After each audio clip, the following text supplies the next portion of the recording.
You are listening to Ordinary Eccentrics. I'm Courtney Lofton, and together we'll uncover the extraordinary lives of ordinary people.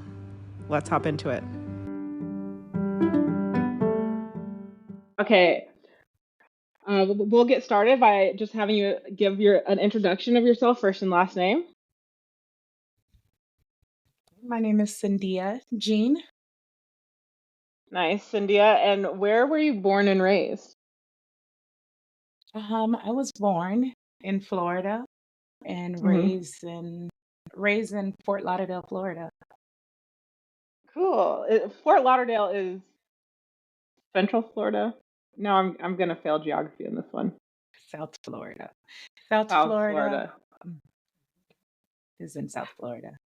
What was it like growing up in Fort Lauderdale? What was it like growing up in Fort Lauderdale? Fort Lauderdale, it was okay. Growing up in Fort Lauderdale, well, I had island parents, and Mm-hmm. our world was a little different from the outside world. Um, because of the culture being so different, we always felt like we didn't fit in. I would say for me, it was like I Mm-hmm. didn't fit in with all what was going on around us because my parents was from the islands and they we had a different upbringing, I would say. Than your peers at school, or just like Right. in Fort Lauderdale. Okay. hmm How did you feel kind of being different from your classmates? Did you find someone that was someone you could relate to, or did you kind of exist in your own world? What was that like? Well, yes, I had certain friends that was like me. So it was fun to Yeah. know that there were people like me. Very few, but I did have a best friend for years. Nice. And that was just like me. I was raised with both parents, my mother and father, and she Mm-hmm. had both parents, and we just had so much in common, and so it made life Mm-hmm. more easier. But I would still say we both laughed and thought thought differently about things because of our culture, I'd say. Can you tell me more about the differences? And when you say the islands, which islands do you mean? Well, my parents are from Haiti. Okay. My Cool. Yeah, so my parents are from Haiti and moved down here. They moved down here um, while they were teenagers and raised us here in America. Mm-hmm. Um, and what was the question? What was the cultural differences that you saw and felt in growing up? Okay. The culture difference. Well, my parents was really strict. We basically couldn't do Mm-hmm. anything. We couldn't go outside. We just looked at people in the window playing outside. But my parents was so protected over us, just so I Mm-hmm. guess so we wouldn't get hurt. And it just always felt different. The kids playing outside. It took some time until they let us out, but we used to watch the kids playing basketball, running, and just wanted to be a part. And I always felt like Yeah. we wasn't. Yeah. Yeah. Like more sheltered and protected really by your parents. Right. It was too sheltered. Well, Yeah. it felt too sheltered, but now that I'm older and have kids on my own, I do Mm-hmm. understand what that was about because I do the same thing in a sense. Yeah. Yeah. No, I relate to that because I am the youngest of three siblings, but my parents are very much like, you're staying in the house, you're not walking around the block, you're staying where we can see you, and just like Right. very, very protective. But also the way they grew up was like my dad went to the Vietnam War, like my mom like grew up, they both grew up during the civil rights era, so they are very aware and also very afraid of like what how awful the world can be, and it's taken time to be an adult to even realize that because I was like very angsty. Like, did you ever want to Yeah. just escape or rebel or get out, or were you able to like kind of cooperate? Well, yes, both. I Yeah. cooperate as long as possible, and it did come to a time where I was like, "Enough is enough. I need to grow up and Yeah. do my own thing." So, I believe I started early doing my own thing because enough is enough, and I had to be a little rebellious, Mhm. because, you wanna see life for yourself. You have to see life for Mhm. yourself. So, I don't know if which one is worse, rebelling, trying to see life for itself, or or uh, just sticking around, I don't know. So, I know. you That's true. said you said, your family's from the Vietnam? No, my dad Well, went to Vietnam. He was in the Vietnam War, like during like when they had the draft and everything. He wasn't drafted but enlisted and ended up still being sent to Vietnam. And just interesting. like when he was young, like 21. Mhm. And so I think they both like my dad's born in 1949, my mom's born in 1956. So they like both were coming of age in like a really dicey time in America. And I think for us, they were just wanting to protect us from being harmed and protect us from being hurt, like, discriminated against, hateful actions towards us. I think all of that plays a role. And like parents experience trauma, so that's why they're protective. And did you escape, or how did that go for you? Yeah, I was the youngest of three, and so by the time like I was like 16, they had already been through two girls, and like I was so buck wild, undiagnosed ADHD. So I was like, but I was like really good at sports and really good at school, so I'd like do all these good things, but I also be like really wild, partying with my friends. And so they're just like, we don't Right. know what to do with you. Like you're doing a great job, but you're also buck wild. But like I had that Right. in my head where like I wanted to be like that, and like if I had a vision board of like what I wanted to be like in high school, it would have just been like really good sports, school, and like wild parties. Right. Hey, that sound like me. Yeah. Yeah. So So a little yeah, bit of tell me rebellion. more. Yeah, of course. Yes, a Tell me little bit of more about rebellion. your rebellious years and what you learned from that experience. My rebellion years. What have I learned? Well, what I've learned is that you can't always have it your way. It was for a reason. Like right now, I'm raising a 13-year-old and she feels the same way. She cannot do nothing Mhm. because, Mhm. the world that we're living in. And maybe I am a little overprotective, but I've learned that it's so much for a greater purpose. Um, both of my parents passed away, and I get to Mhm. live and see with newer eyes, or see with a Mhm. better vision of what life was growing up and today. Because yeah, what life was back in the days, not even back in the Mhm. days, just how life was for me and how my parents raised me. I get to see it differently now. Now that they're not here, I'm like, "Oh, they did Mhm. this to protect me." Before it was more so Mhm. like, "You just ruining my life. You know, you're just trying to not let me have fun or not let me Yeah. do this." So, I'm just so excited. Like, yes, they're gone, but I'm happy for the lessons and all the things they taught me, because it really showed me that, I had good parents, and they protected me from a lot of things, even though I was a little rebellion. So, Yeah. Do you feel yeah. like you experienced a sense of independence from the rebellion and learned more about like your own rules for life through that? 100%. I would say yes. Um, because my experience growing up and today, I can see the order, the structure, the seriousness. Sometimes I do get that buck wild feeling still, because I still want to have Mhm. fun and still live, but I understand that. my purpose. I'm starting to understand that I have a purpose and I need to live in my purpose to be able Mhm. to be able to see life differently and to exist would just to know that I'm here for a reason. And Mhm. yeah, so I believe they helped with all of what I've been through, helped me to be here today and live in my purpose Yeah. of Can you inspiring recall others.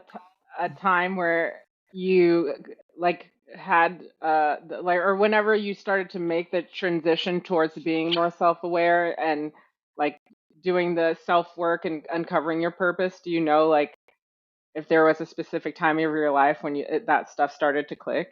Yes, I would say, and the funny thing is, it started um last year and a Mhm. little bit of this year. So this year I took life so serious um and became a life coach. I'm a life coach and uh I started my own podcast, um, inspired by Mhm. Sindia. And I would say that uh I would say oh, I'm so sorry. What was the question?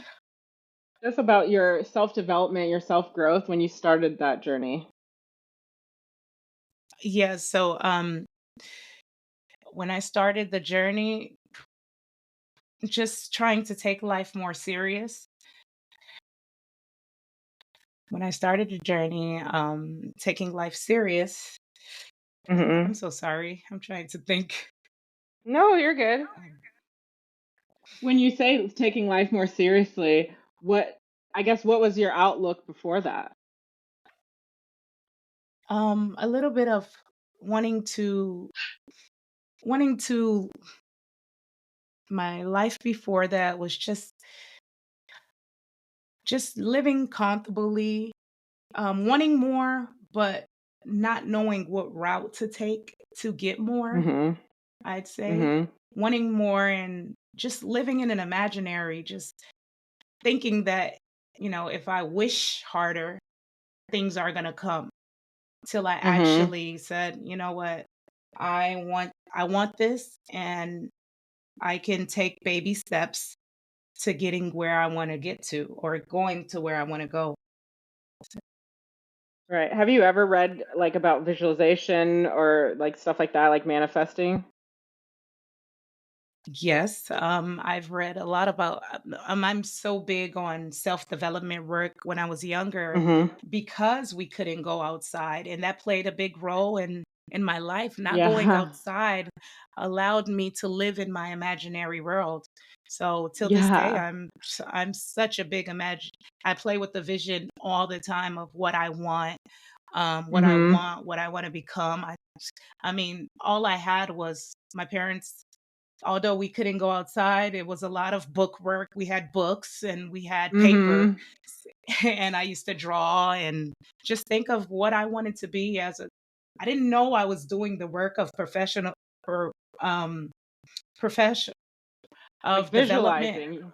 Yeah. Right. I didn't know I was doing that. I just was after watching TV, watching different shows, and that's another thing. We couldn't watch uh we had to only watch things that was appropriate because they were really strict. Mm. And I got to live in my imaginary world with what I've seen on TV.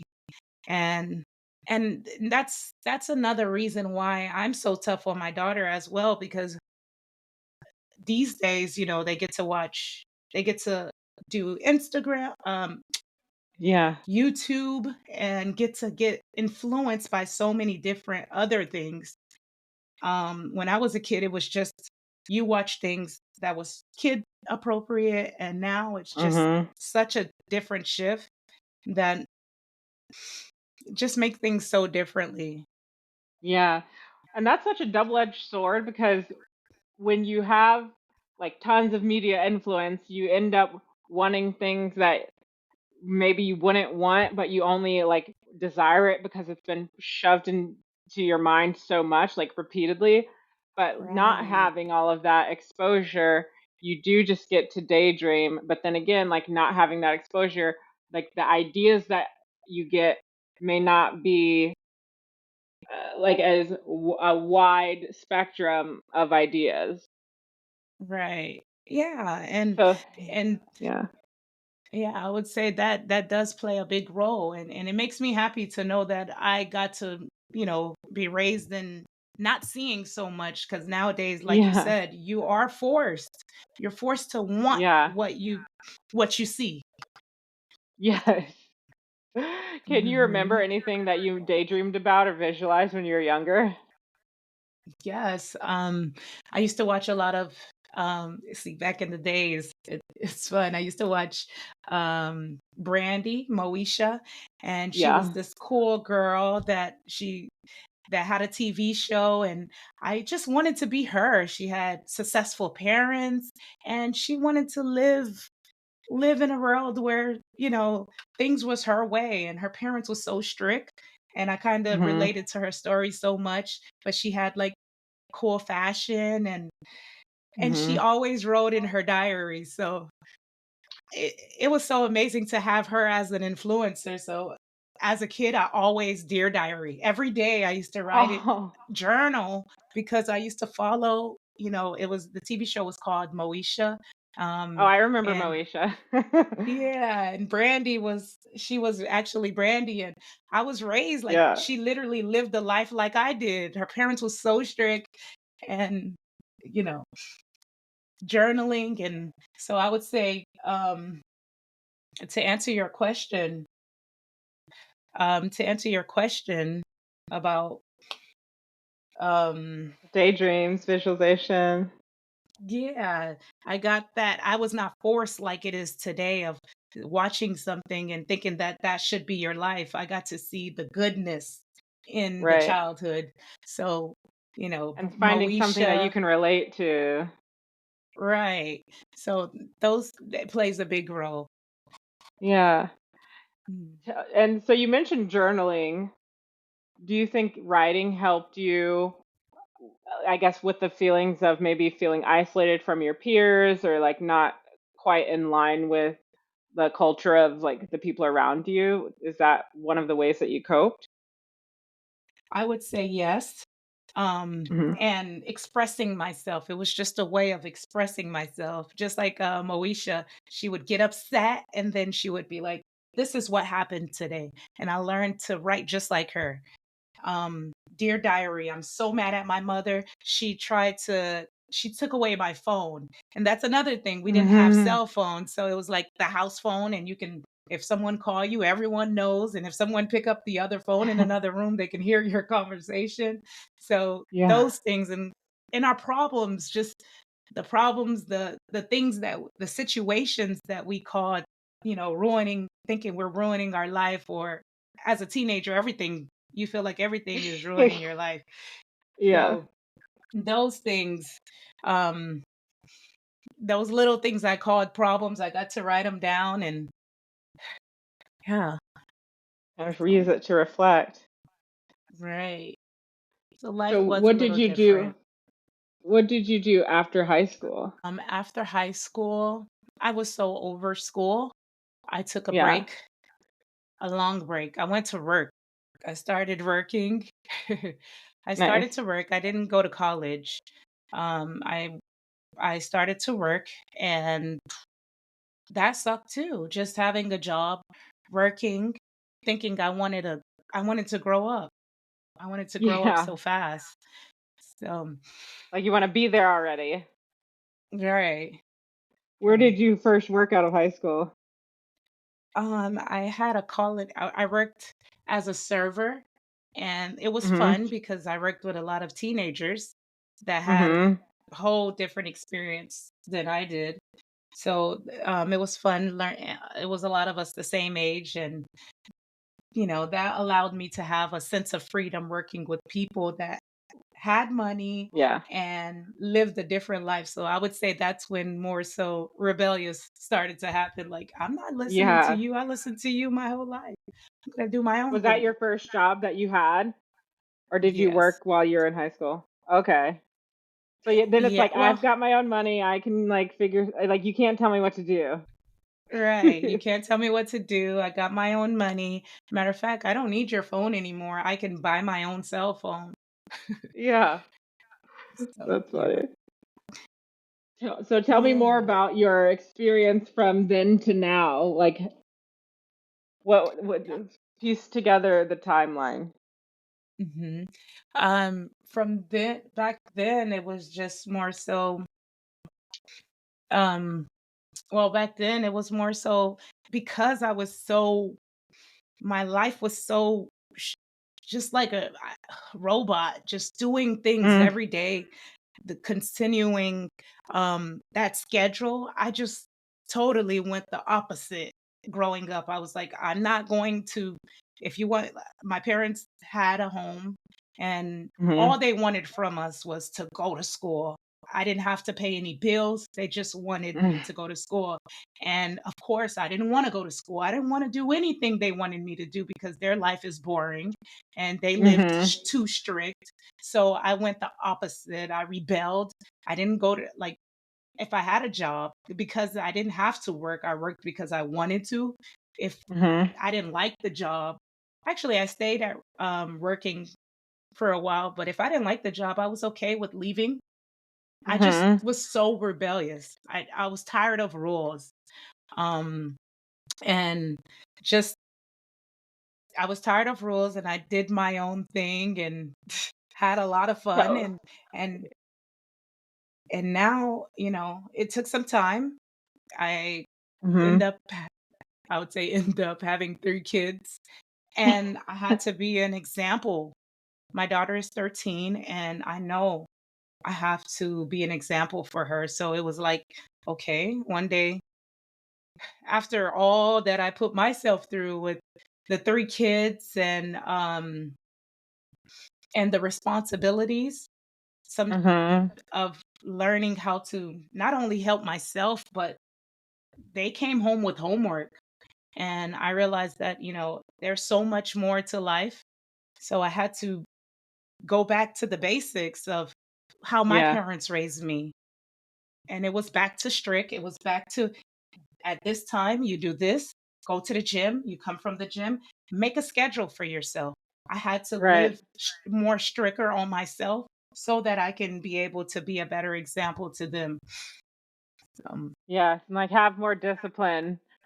right. Do you feel Yes, like you have more got it all out discipline. of you during your rebellious years? And I kind of want to like know like more about what you mean by rebellion. Like you can tell me anything. Okay. Well, being rebellious. Okay, so I moved to North. I wanted my. I am. I'm the middle child. I have five Mhm. siblings. Oh I was wow. raised with four of them, but Mhm. I was always the middle child. So um, I just felt like it was a lot of pressure on me growing up because I was the middle Yep. child, and it could be the middle child syndrome. It could be. Yes. Um, and when I felt a lot of pressure, because that's a lot, it's a lot going on in a big Yes. family like that. And when I felt pressure, I would just run away from home. And that's so bad. Mhm. But that was, I would run away from home because I just felt Like like you would no one actually run understood away, me. like pack your bags and go somewhere else. Literally, I would, well, first it started off with running away, going to the beach. I would catch the Mhm. bus to the beach and sit there for hours and hours, um, till I figured, you know, maybe they're trying to see what's going on with me, or just, Mhm. yeah, I would sit there for hours, and then finally I would go back home. And when I first started to do that, my parents used to be so sad and call the police, and it would be a whole bunch of police in front of my door trying to figure out what Oh, happened to me. Yeah, it was just the pressure of life sometimes could be so yeah. overwhelming, and that's the only way I knew, because I felt like it took some time to get to this place where I can communicate. I considered myself shy for so long, so the Mm. only thing I knew how to do was run. Um, Mhm. what I've learned is I just needed space, but I took it. I think that's a little too far to run away, but I just needed some space, and Mhm. I felt like no one would understand that. So It started off from running away for hours, and then after a while, running away for days, which my parents just knew that, hey, she'll be back. This is what she do. And, Mhm. that sucks for them. But, Did they know where you went, or did any of your siblings know? well, I had a close relationship with my brother. So after maybe, I would say a day, yeah, I would call him and say, hey, I'm okay, but don't tell nobody where I'm Yeah. at. So he Yeah. always knew the stories. And and yeah, he always knew what was going on, and yeah, he was my little buddy that I told everything to. So I Yeah. would go out, and he knows everything. And in 2000, as a grown up, I um I lost my parents. My father passed away in a car accident, and Oh. my mother passed away 3 weeks after his funeral of a heartbreak. Oh. And with all that was going on, I found myself running away again. The pressure. Yeah. Um, so yeah, running away, space, just needing space Yes. and knowing how to ask and say, "Hey, give me some time." So I would say the rebelling, Yeah, my rebelling? rebellious self. Yes, I would Yeah. say just from running away from home.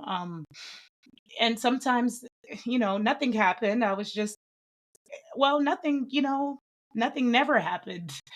But, that's so bad for parents. That's definitely, if you want to say rebelling, you know, whatever I got myself into, sometimes it was just Mhm.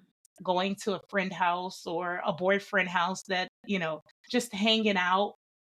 Mhm. Whoever allowed me to sleep over, I'm like, hey, can I just, just wanting to stay away from whatever situation I was dealing with.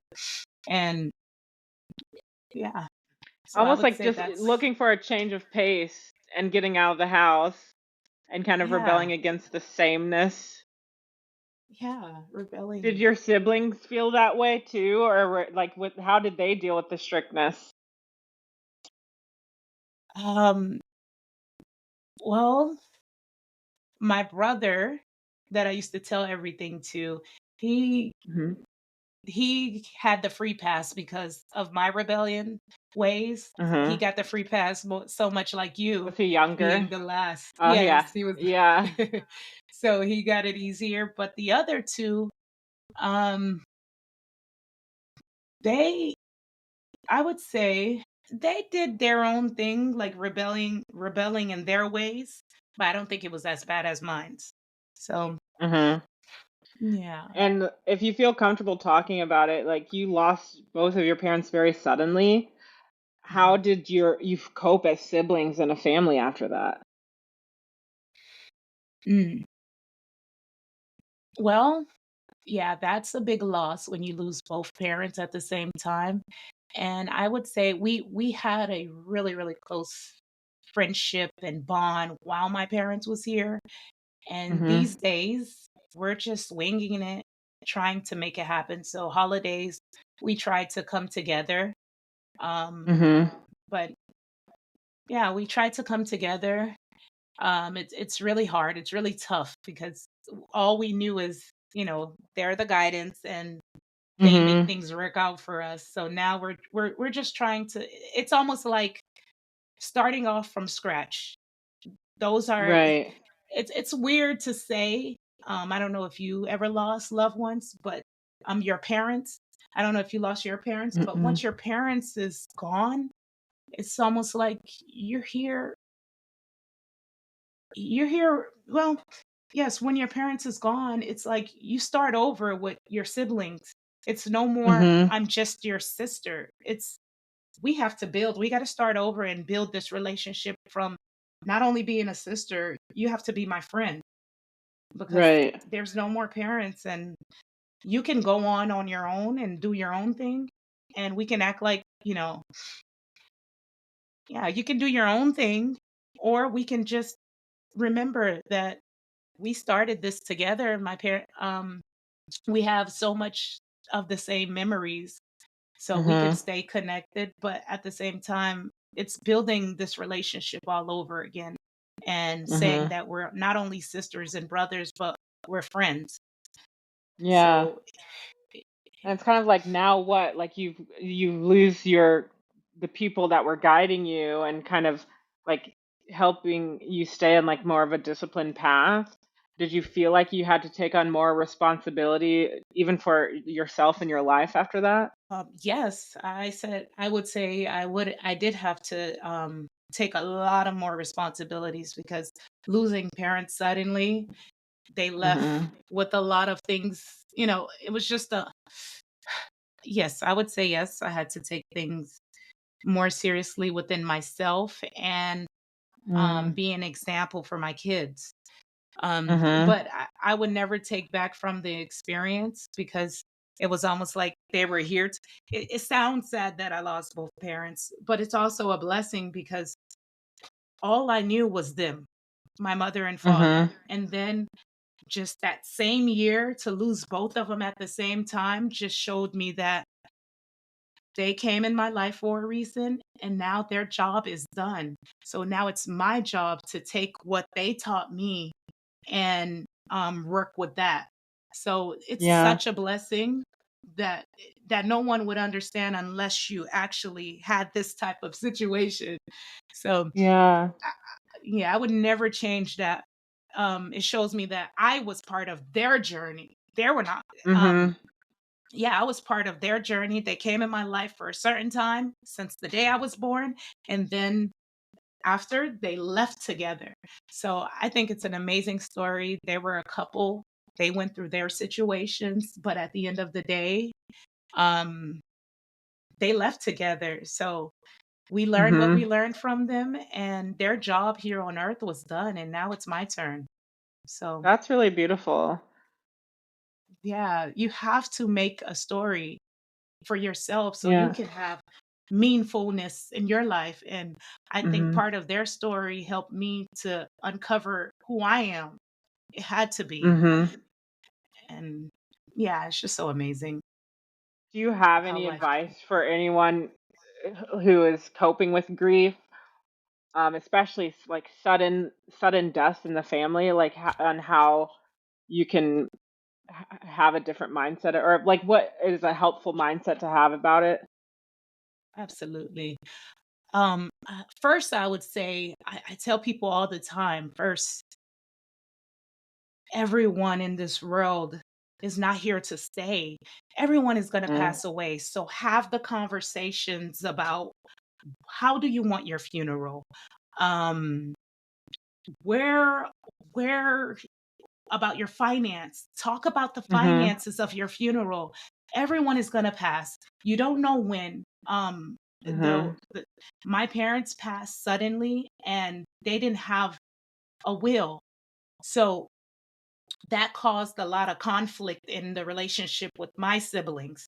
So I always tell people, even you, I'll tell you, Courtney, talk to your Mhm. parents about death. If your Yeah. parents, I'm sorry, are they still They're here? still alive. Yeah, they're still alive. Absolutely. They actually live Okay. in Florida. Oh, look at that. Yes. Have the conversation. It's the one that no one wants to have, but you will Right. appreciate it later. So if I could tell the world, have the conversations about your will. Leave leave a will. Leave a will for Mhm. your parent, for your family, so they can look into so they can know what to do. It's almost like my Mhm. parents was very, very successful. However, that part, they left us kind of figuring it out for ourselves. So I wouldn't Right. want that for no one, Right. you know. So and with parents, I would say find a child with the biggest heart and Mhm. leave and find a child find the child of either one of your if you have kids or the person that you leave your will under. Just make sure that Mhm. child have a heart to share with everyone and go from there Mhm. because it just brings so much conflict that can be avoided. in the long run. Right. It's Yeah. like you're already dealing with grief. You don't want to have to deal with like paperwork and negotiations. That stuff can really Right. drive a wedge between Yes. families. Yes. So are That you still yes, in Florida now? I am. I am still in Florida. Nice. Yeah. And your kids are going to school there? Yes, they are. How is their life different from yours when you were growing up? Um, so my parents was really strict, like I said before, and there's no Yeah. way I can keep up with that. I can't keep up Yeah. with that strictness and the way these kids, yeah, I think the strictness, I wish I could implement a lot of things that my parents taught me, but Mhm. just the way the society is today, you cannot. And With social media, cell phones. right, yeah. With social media, cell phones, and yeah, the influencers that's out there. Our Mhm. parents supposed to be our influencers at their age. Very fair. But Yeah. yeah, and then it just takes away a little bit. So Do you ever find that your kids influence you? do they influence me? Ugh. Mhm. Um, do they influence me in what ways? Anyway, like I can think of like my mom. I think this is like in college years, but like when I went to college and like my parents like didn't have to be responsible for me and I like started drinking and partying, I was like, "Oh my God, you guys, like drinking is so fun." Like they are not big drinkers. And Mm, they really loosened up and they're like, "Okay, like they started to listen to me and like mhm. even like in high school, I remember I went vegan. I was like, we have to eat more vegetables. Like we have to stop eating out all the time. And like they're just like, okay, like we'll try that. And like I definitely feel like being tapped, like kids are just more tapped into things and like even if it's music taste, like my dad listens to tons of music that I like send him, so like little things like that where like they are kind of absorbing more than we Mhm. are because like they're just so fresh and like learning so many new things. Like have they passed any like new things on to you that you've like any little nuggets you've gotten from them? Yes, I would say yes. With with social media and learning new things about the computer, man. My daughter, Yeah. I have a 5-year-old and she just knows how to since she was 3, just get on the tablet and pop, pop, pop. She just really, it's just crazy what they know. And just the computers. My daughter helps me a lot with using the computers. And I would Mhm. say, yes, they inspire me so much and influence me to even wanting to do better. And they tell me what's cool and not cool because my daughter is Yeah. a teenager now. So I'm learning from her. Yeah, totally. Like the computer stuff is essential. I feel like everything's online now. And like Mhm. especially being a life coach and getting into life coaching and I want to know more about like your journey and your decision to becoming a life coach, like how yeah, how did that come about? And like obviously we've connected through the Jay Shetty coaching school, Mhm. so how have you had a life coach before? I would say so. I joined this program. It was a professional, personal development program, and Mhm. in that personal development program, we had a mentor. I have a mentor, and should I say her name or If you want, it doesn't matter okay? So if yes, I she's had a comfortable with it. mentor. Yeah. Yeah. Okay. I had a mentor in this personal development program. It's called the School of Self Image with Tanya Lee. Uh-huh. And in her program, she just teaches how to transform your life, wanting something and going after it. And all this Mhm. year, I started Jay Shetty School, I believe in April. Mhm. And all this year has been just working on my self development, working on what what um what's important to me. And Mhm. and with my story, of becoming a life coach, just being the middle child, the pressures of having to babysit my sister's kids and having to do a lot of things that I didn't want to do. Um, Mhm. in life, because my parents, like I said before, they were really strict, and when they say do Mhm. something, that's what you're going to do. And Yeah. I had to do a lot of things that I didn't want to do, and that's the reason, a cause of me wanting to run away so bad. But Right. doing a lot of things I didn't care to do allow me to understand people even more. And I've always been the person to help. I help friends in every situation, and people are like, I like you. You understand. It's just learning from my parents and helping so many people caused me to want to become a life coach. And that's what led me, after going to the personal development program, Mhm. what I met a few people that lived in Florida, and one of the ladies told me about Jay Shetty School. And Mhm. I've always wanted to become a life coach. Actually, I wanted to be a counselor. Did a little Mhm. schooling and said, schooling is not for me, back in my days. So um, I jumped in, and now I'm a life coach, and I'm here to serve. I And love it that. brings so much purpose into my life. So I'm excited about my journey of becoming a life coach, and also just starting the year of being here to help and learning all the things that I've learned this year. So amazing year. That's cool that you did the personal development program before the life coaching. I feel like you learn so much about yourself as you Yes. learn how to be a life coach. Do you have any like Yes. special nuggets of wisdom that you learned about yourself during the personal development program or even like the through the school, the coaching Yes. school? Oh, so much. One thing, just, well, the other day I was watching this movie with my daughter. I was watching a movie. She said, "Can I watch this movie with her?" And it was called "Marry Me." Um, "Marry Me" and Jennifer Lopez? Jennifer Lopez. Yes, Yeah. who was I in see it that on movie? Have Netflix. you I watched haven't it? watched it. No, I've seen the like icon on Netflix a lot though. Yeah, I think you should. It's a cute movie. She asked me how did I like it, Mhm. and I said it was so cute.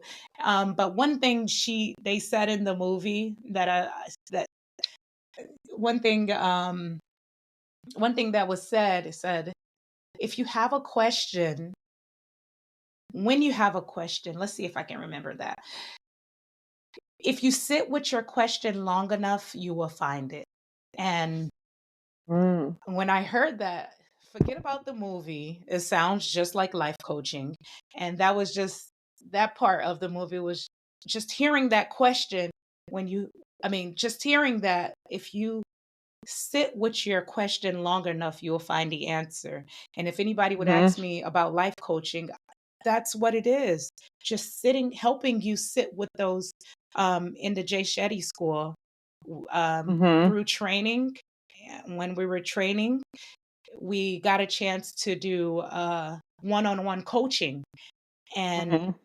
learning from others and having other people coach me. They're asking questions and I'm learning more about myself. So the questions they're asking me Mhm. is teaching me about myself, because sometimes I have to think, like, hold on, just like I was talking about running away. I'm like, what caused that? Now I have to ask my self, this grown up self of version of myself, what was that little girl? What was that little Sindia thinking when she Yeah. ran away? So just learning from myself, learning, um, asking questions, and learning who was that girl. I think that's, yeah, I think that's where, um, I forgot. I forget But where do I was you feel going with like that. have you have you I here it is. How do you see, so since you're saying kind of you're describing your past self in the third person, who was that girl? So Mhm. do you see yourself as differently from who you were then. Absolutely. I'm just trying to understand all three of them. So, like I said Mhm. before, I've always been a journal. I've always journaled. So every now Mhm. and then, not so much, but every now and then I will go back. I have journals since I was 13 because we lived in the same, my parents, um, since I was 5 years old, lived in the same home and everything is still the same. So I get Mhm. a chance to go into my bedroom as a little girl and get to see how she was. Um, and my journaling, 15, my sometimes I'll just go back to learn about that girl. She was 15 and this is what she did. And I don't judge her, Mhm. but it's just the three, it's me now and that little girl. And sometimes I think of who my daughter is gonna be, knowing this girl. Yeah. So yeah. It's like you learn to be your own parent to your past self. Absolutely. Yeah. And I'm learning and I'm trying to be a better person than her and also learn, yeah, just learning. And it's so fun. I wouldn't say that the younger self, I wouldn't say that. And that's another thing in my self development program with Tanya. She always tell us to think of who you are now, your future Mhm. self, and your past self. And I always Mhm. put that at the forefront. So I would never take back from my experience, future self, and this. I mean, my past self. I would never take anything from what she's learned and who she Right. was and who I'm becoming today. I'm learning from her and trying to make better decisions from who that younger version of myself was. And in Tanya program, she tell us, think about that future person. Think about the 90-year Mhm. old self. Who are you going to be? Are you, who do you think you're going to be when you're 90? How is that going to work Right. for you? So we think about the future self and think about being 90 and think about the regrets and the things you actually accomplished. So I always put that at the forefront of thinking about the future self because that's I love important. that you mentioned that because I actually asked someone else this on the podcast, but um, I'll now ask you too. What advice would you give to your younger self from your point of view now? And what advice do you think your future self would give you now? Oh, wow. Okay. What advice would I give that younger girl? Let's take a look. Man. Um, well, I said I wouldn't take anything from that younger girl. Only advice I probably would give the younger Sindia. Um, Man, it was so nice being her. Let me see. Slow it down a little. I tell my daughter this all the time. Life is not what you think it is. So just slow down Mhm. and embrace and enjoy these moments because, you Mhm. know, life gets different. We get to see different things. So enjoy the younger self while you're this, enjoy going through the process of growing up because all of it comes in together and you get to see the beautiful butterfly. One day you're going to look back and see that beautiful butterfly of all colors because you are all those people, the future self, Mhm. the self you are now, and that old self. I don't take back from my journey of my younger self because of I'm learning who she is through today. She Right. did all those things and I'm learning from her mistakes. Yeah, I'm learning from her mistakes and trying not to make them again. And we're trying to build and keep climbing the ladder of success and fulfilling my purpose. So Yeah. I don't know what I would say to her because she's part of this purpose and this journey. I'm Yeah. Yeah, I would just say Well, slow you kind down. of said it. Yeah, totally. Like slow down, enjoy it because I relate to that too. When we're younger, you just want to get there and it's like you're in a hurry. But Where? then when you look back on it, you're like, dang, I did so many things. Like, wow, like that's wild. And it's like cool, but in the moment you're just like trying to get from point A to point B. You're not even like pausing to be like, oh wow, this is really cool. Right, right. Yeah, embrace the journey.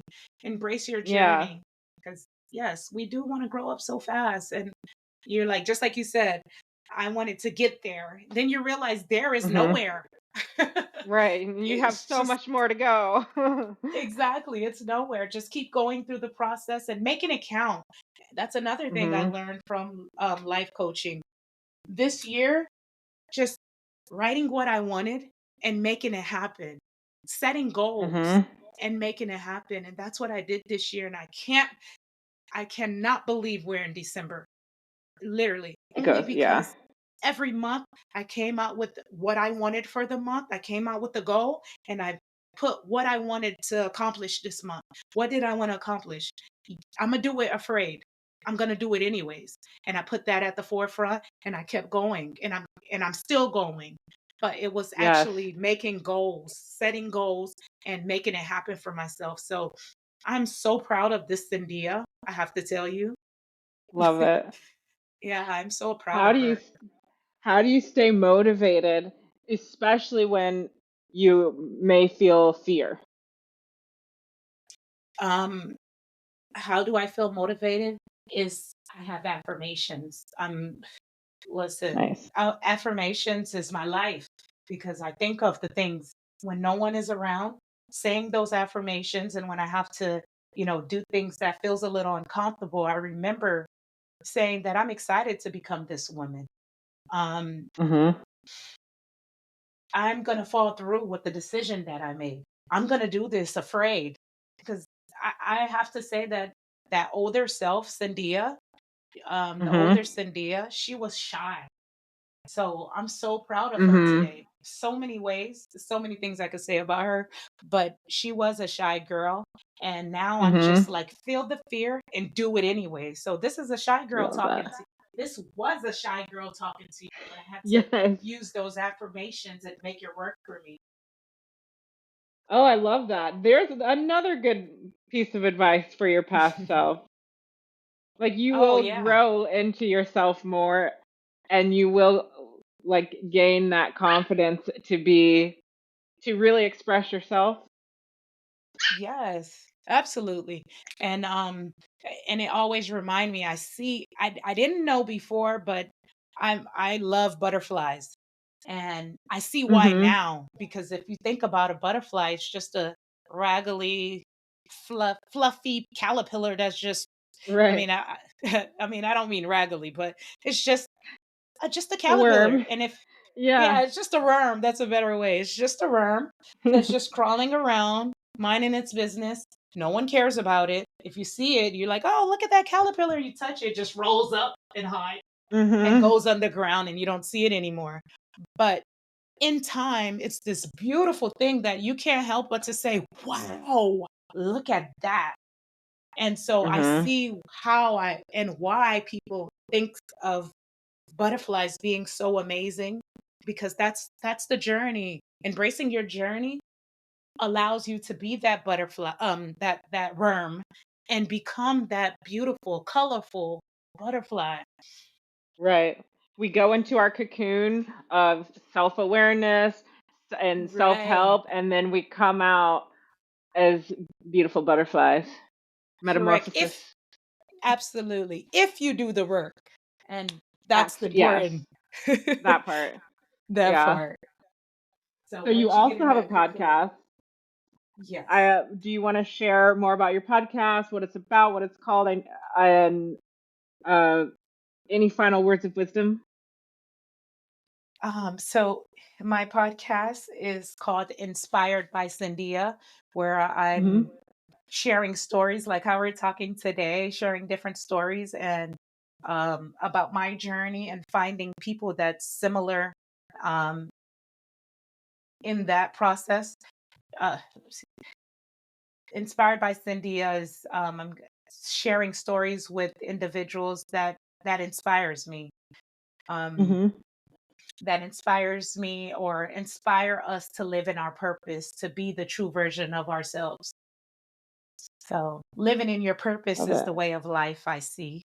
And I want everyone to live in their purpose. So, I'm trying to bring awareness in living in your purpose I love because that. we all are here for a reason. So it's best to go into that place as we spoke about in the cocoon. And I'm here to Mhm. help people in that stage of the cocoon so that they can embrace their journey and become that beautiful butterfly that we all want to be or can be Right. because we're here Yes. for a I love purpose. it. I love that analogy. Like finding your purpose is like coming out of the cocoon. Like we're just crawling, Correct. crawling, looking for a little branch to kind of like get settled on, and then we can go through this transformative process that is finding our purpose. Yeah, feeling free and joining the other butterflies because you got to fly. So you can Sure stay in the do. cocoon or you can stay on the ground. Those are the three selves. And you just helped me realize that the three selves we were talking about, the younger Mhm. version was me hiding in the ground, trying to roll when people bother me, rolling in a circle just like that worm. Mhm. And then taking Jay Shetty um s- uh, along with Tanya program, the School of Mhm. Self-Image, and Jay Shetty putting them together and putting myself in that cocoon within these 5 years of personal development work that I've been doing has transforming me to this beautiful butterfly, and embracing I the love it. journey. Yeah, embracing my own journey. So I could fly with you, Courtney. Let's go. Yes. Let's go. Butterflies are like one of my signs that I always ask for. Like I look out for butterflies as like little Look like at winks that. from God or the universe. So I'm really glad that you brought that up. Yeah, see? And I see you smile like a beautiful butterfly too. So that's amazing. Oh, Yeah. thank you. Well, thank you so much for this conversation. It was so great to hear about your story and to Thank you for connect. having me. Of course. Thank you. We will. Thank you for joining us today. If you like what you heard, please subscribe and join us in our next conversation where we'll be exploring the extraordinary lives of ordinary people. I'm Courtney Lofton, and this is Ordinary Eccentrics.